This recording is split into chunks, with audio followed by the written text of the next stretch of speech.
do nosso curso de História para o terceiro ano do ensino médio.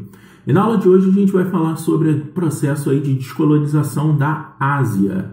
É um processo que abarca muitos países. Eu vou colocar em destaque a análise de duas revoluções ocorridas aí na Ásia que desembocam nesse processo de descolonização. Por um lado, uma revolução violenta, socialista, ocorrida na China, e por outro lado, uma revolução pacifista ocorrida na Índia. A gente começa pensando em um contexto geral. A Ásia vai começar o seu processo de descolonização principalmente ao final da Primeira Guerra Mundial, ali naquele momento com as principais potências europeias já enfraquecidas por conta do conflito, inicia-se os primeiros movimentos pró-dependência dentro da Ásia. A gente começa destacando especificamente a China, que vai desembocar na Revolução Chinesa, Revolução Socialista. O que a gente deve pensar é o seguinte: primeiro, a história da Revolução Chinesa e, obviamente, a história da China, ela é uma história muito longa, muito complexa, de várias idas e vindas. É uma história milenar, no qual a gente vai aqui pegar um recorte específico e a gente não vai se aprofundar dentro da ideia da Revolução Chinesa. Mesmo que eu entenda que seja extremamente necessário falar sobre o modelo de socialismo da China, a gente não tem essa perspectiva para o nosso curso aqui de História, até porque é bom sempre lembrar, a gente está num curso para nível de ensino médio, tá? Então, o que vai acontecer? A China, de modo geral, ela vai ser, num primeiro momento, lá no século XVII até o século XIX, meados do século XIX, ela vai ser uma área de influência da Companhia das Índias Orientais. A Companhia das Índias Orientais é uma companhia criada dentro da Inglaterra por particulares, com certo envolvimento do governo inglês, para explorar áreas coloniais, principalmente na África e na Ásia. A Companhia das Índias Orientais vai explorar bastante a riqueza dentro do território que é hoje a China.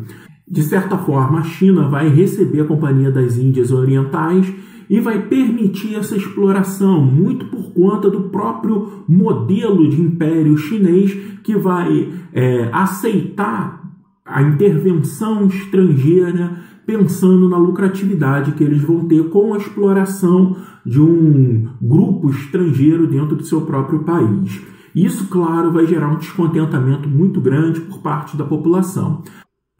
Algumas províncias da China, mais fortemente dominado pelos ingleses, mas também começa a chamar a atenção porque a China era um país muito rico em minérios, muito rico na produção agrícola também. Isso começa a chamar muito a atenção de outras potências, mas a França também vai investir na exploração da China, assim como o próprio Estados Unidos também. O território chinês meio que vai ser fatiado em diversas partes, onde cada um vai receber, cada uma dessas superpotências vai conseguir um certo arrendamento do território, vai ficar ali com um território durante 100 anos, podendo explorar intensamente.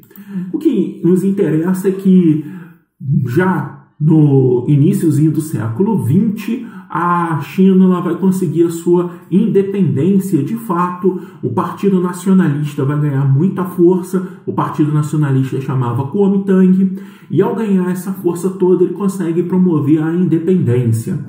E com a independência, o país ainda demonstra uma série de dependência econômica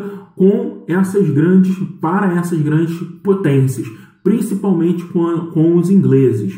E o partido que deveria levar a independência a cabo, deveria organizar uma China completamente independente, caminhando aos seus próprios passos, ele começa a sofrer a influência de vários grupos que estavam dentro da China e queriam a manutenção do seu poder, queriam a manutenção daquela exploração. E através de umas negociações, esse partido, o Kuomintang, ele acaba defendendo, digamos assim, os interesses daqueles colonizadores que estavam dentro da China explorando. E aí, é claro, grande parte da população vai se revoltar contra essa situação. E o grande líder do Kuomintang nesse momento aí é o Chiang Kai-shek. E o que ele vai fazer? Ele vai ter uma visão muito dúbia, ele não vai ser muito claro nas suas ideias. A princípio, ele vai defender o interesse dos ingleses. Depois, num segundo momento, ele começa a defender as ideias socialistas e com isso ele ganha um certo apoio da União Soviética. Depois ele começa receber um certo apoio dos Estados Unidos. Ou seja, ele meio que joga com vários lados do momento ali da guerra e depois, obviamente, da Guerra Fria. Aqui a gente está um momento entre a Primeira e a Segunda Guerra Mundial, onde Chiang Kai-shek toma, obviamente, ali o poder, chega ao governo e tem essa política aí tentando jogar com todos os lados possíveis para que ele conseguisse se manter no poder. Contrário a ele, a gente vai ter o líder comunista Mao Tse-tung. E o que o Mao Tse-tung ele vai observar? Que a revolução, a ideia de uma revolução socialista que ele, Mao Tse-tung, pregava, não poderia ser iniciada dentro das cidades, porque a base, a estrutura do poder da China estava no campo, estava na área urbana. E era essa área urbana a mais explorada, a mais sofrida dentro da China. E por isso Mao Tse-tung ele pensa uma ideia de revolução a partir do interior. O problema é que o grande país comunista do mundo era a União Soviética, e volto a repetir, a gente está falando num período anterior à Primeira Guerra Mundial, certo? É a chamada o início da Primeira Guerra Civil, de 1927 até 1937. O grande país comunista do mundo, a União Soviética, não vai dar apoio à ideia do Mao Tse-tung. Na verdade, o governo soviético estava meio que acreditando na possibilidade do governo do Chiang Kai-shek com o Kuomintang de promover ali um momento, uma estrutura socialista. É claro, a gente hoje sabe que o Chiang Kai-shek estava jogando em vários lados, mas naquele momento ali era mais difícil você ter uma análise do contexto histórico.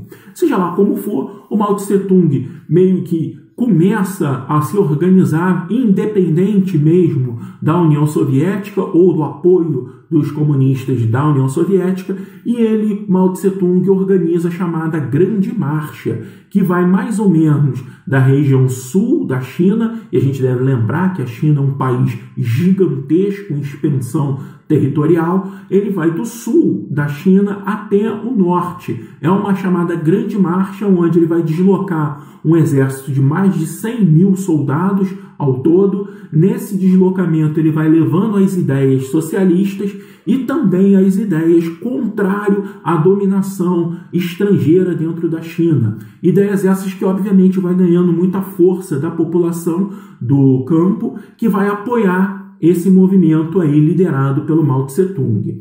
Só que o que vai acontecer em 1937? O Japão vai invadir a China. Ou seja, vamos lá, olha o contexto do país. O país foi invadido pela Inglaterra, depois teve seu território meio que dividido em áreas de influência para a França, para os Estados Unidos, e agora ainda tem a invasão dos japoneses. Vão invadir uma parte das mais importantes economicamente da China. E os japoneses eles seguem uma certa dominação, chega até a invadir Pequim. Então, havia uma situação ali de um inimigo externo muito poderoso e praticamente no quintal da China. O Japão e a China são relativamente próximos dentro de uma visão geográfica. Isso vai fazer com que haja uma trégua entre o Partido Comunista e o Kuomintang, entre o Mao Tse-tung e o Chiang Kai-shek.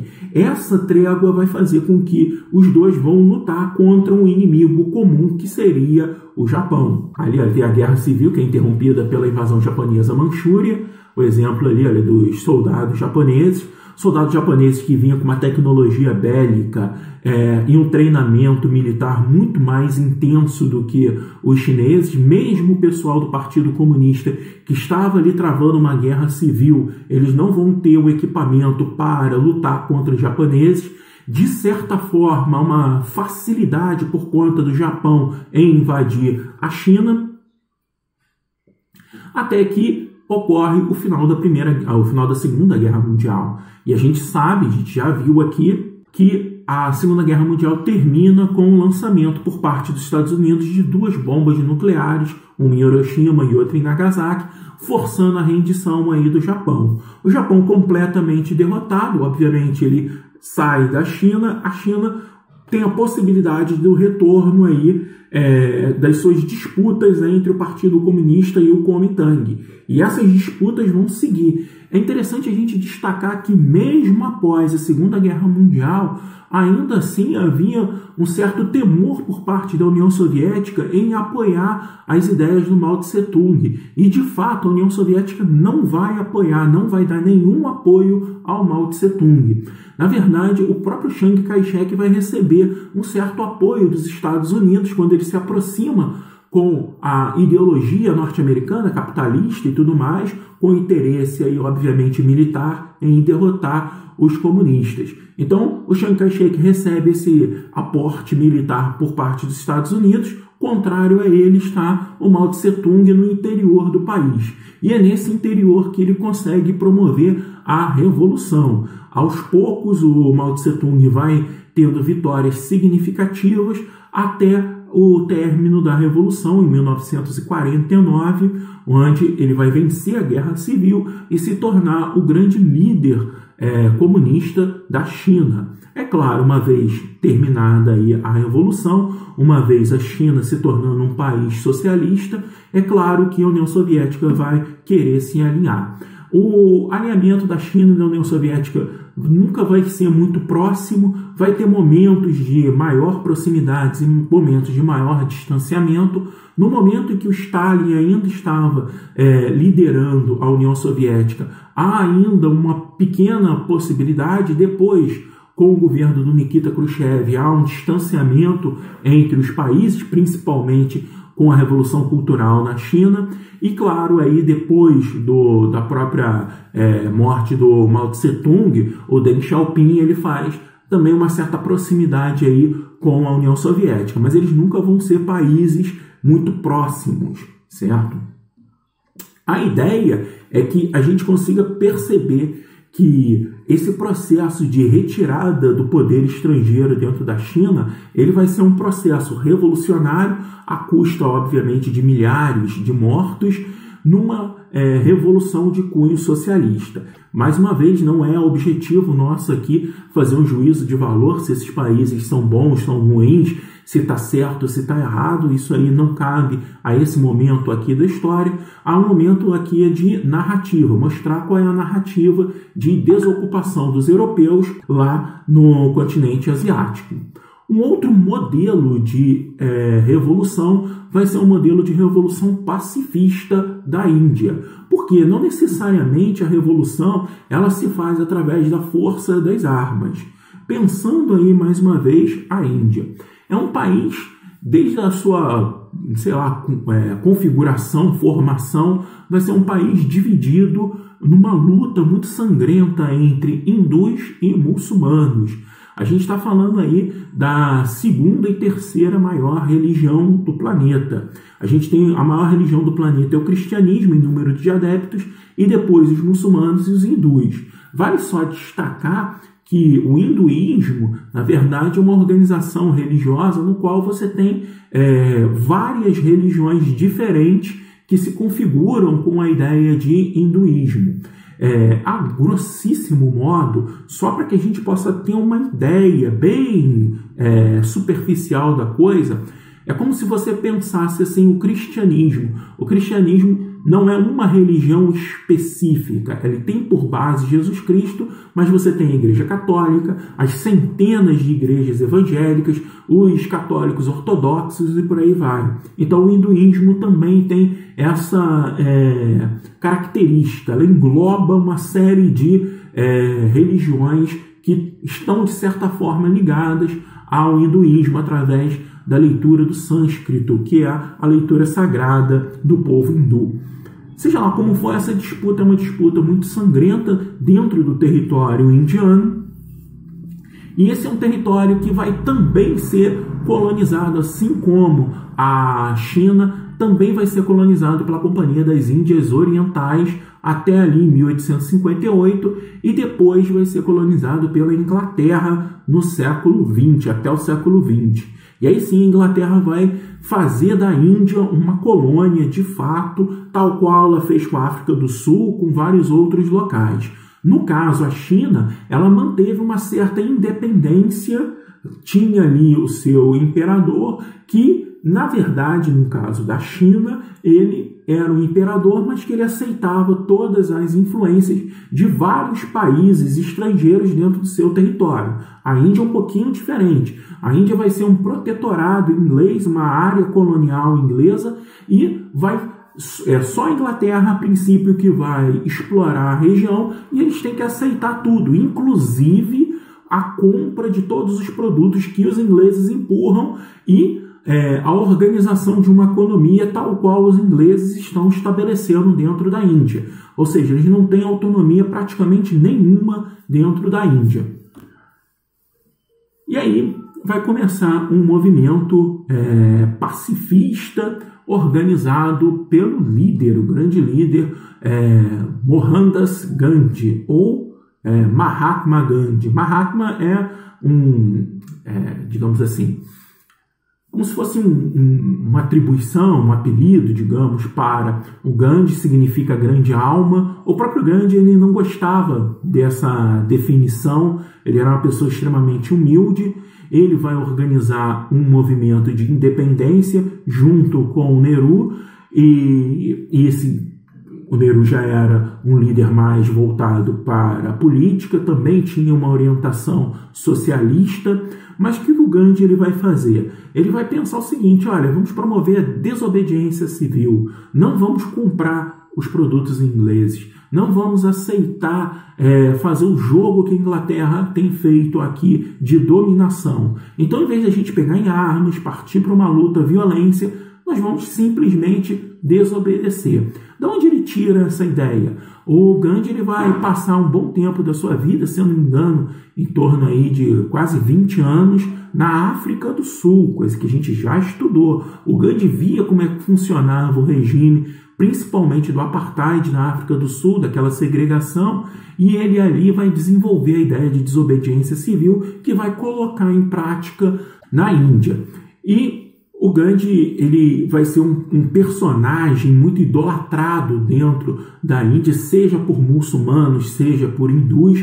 Mesmo sendo hindu, olha que coisa curiosa, o poder de persuasão, o poder de liderança do Gandhi, mesmo sendo uma liderança hindu, os muçulmanos aceitavam a liderança do Gandhi. E não só aceitavam, como muitas das vezes, quando havia conflitos entre hindus e muçulmanos, e o Gandhi sabia que quanto mais houvesse a rivalidade entre hindus e muçulmanos, melhor seria para os colonizadores, melhor seria para a dominação inglesa. Então, quando começavam esses conflitos e disputas entre hindus e muçulmanos dentro da Índia, o Gandhi fazia voto aí de fome, greve de fome. E aí ficava em greve de fome enquanto a disputa continuasse. E era tão forte a liderança dele, as pessoas acreditavam tanto no Gandhi, que paravam a guerra com medo do Gandhi ter algum desconforto, passar mal ou até morrer. Então, em nome disso, ele consegue pacificar uma disputa histórica entre hindus e muçulmanos, consegue a independência do país só através da paz. O que é uma coisa muito importante e grandiosa dentro de um mundo que a gente vive e pensa cada vez mais na resolução dos nossos problemas através da violência. É um marco para a história da humanidade, o Gandhi. A sequência aí que a gente deve observar é que o Gandhi ele vai conseguir, claro, junto com o Nehru e toda a cúpula de poder, a independência. porém ele não consegue manter a unidade territorial da Índia, com que haja separação do país. Então, o país vai ser separado, numa maior parte continuar sendo Índia e dominada pelos hindus, e uma parte pequena, vou colocar aqui em destaque, essa parte aqui, olha, o Paquistão, certo? De massa muçulmana. Vale destacar que, por conta dessa política, que é uma coisa interessante, trágica e interessante da história, o Gandhi, que foi um dos maiores pacifistas da nossa história, uma pessoa que vai lutar a todo momento através de uma concepção de revolução no qual você promove a desobediência civil. Muitas das vezes o Gandhi, ao ser questionado dentro de uma guerra, ele falava que estaria ali orando para as pessoas que estavam em conflito contra ele, uma pessoa extremamente pacífica, e o Gandhi ele acaba sendo assassinado. É isso mesmo, o Gandhi ele é assassinado, e o pior dessa história é que ele é assassinado por um hindu, ou seja, um sujeito da própria religião do Gandhi vai ser assassinado porque era uma pessoa muito radical e não aceitava que o Gandhi pudesse fazer uma aliança com os muçulmanos. Então, o nome do radicalismo, o Gandhi acaba sendo assassinado. Sim, agora acabou. Muito obrigado por assistirem essa aula. Até a próxima. Valeu!